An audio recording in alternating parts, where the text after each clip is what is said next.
Telangana Janasamithi party కార్యాలయంలో professor కోదండరాంతో TPCC chief Mahesh మర్కోడ్ భేటీ అయ్యారు. ఈ సందర్భంగా వారు జూబ్లీహిల్స్ అసెంబ్లీ ఉప ఎన్నికల్లో కాంగ్రెస్ పార్టీకి టీజేఎస్ మద్దతుపై చర్చించారు. జూబ్లీహిల్స్ ఉప ఎన్నికల్లో మతవాద శక్తులకు బుద్ధి చెప్పాలనేసిన అవసరం ఉందని బీజేపీని ఉద్దేశించి టీపీసీసీ చీఫ్ కామెంట్ చేశారు. మిత్రపక్షాల విషయంలో ఇచ్చిన మాటను నిలబెట్టుకుంటామని కోదండరాం స్పష్టం చేశారు.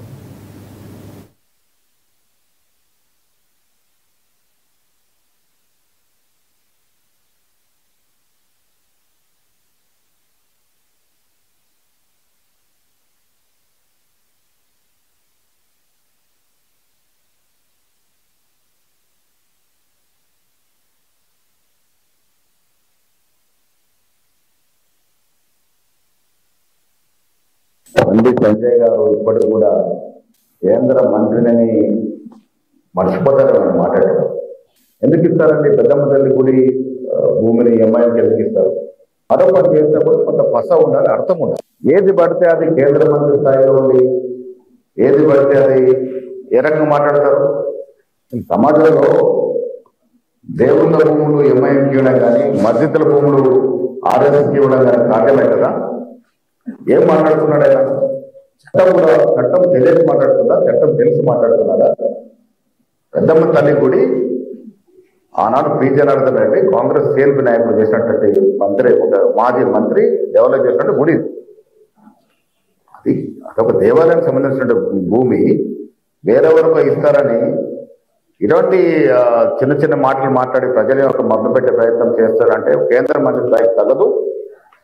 కాంగ్రెస్ పార్టీ పరిపూర్ణమైన లౌకికవాద పార్టీ. అన్ని మతాలు, అన్ని కులాలు, అన్ని ప్రాంతాలని సమానంగా చూసిన పార్టీ.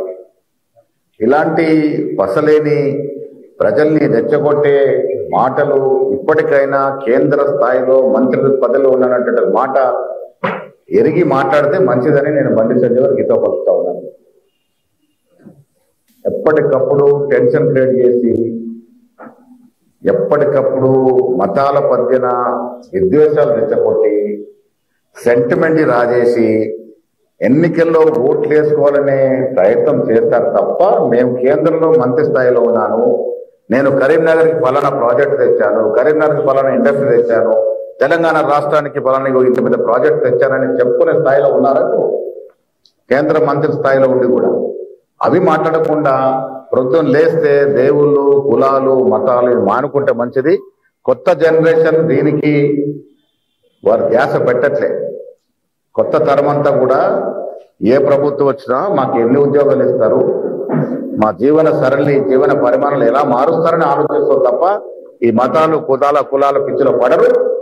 వచ్చే జనరేషన్ కన్నా మనం తగిన సమాచారం ఇస్తే మంచిదని ఏదో చెప్తాం.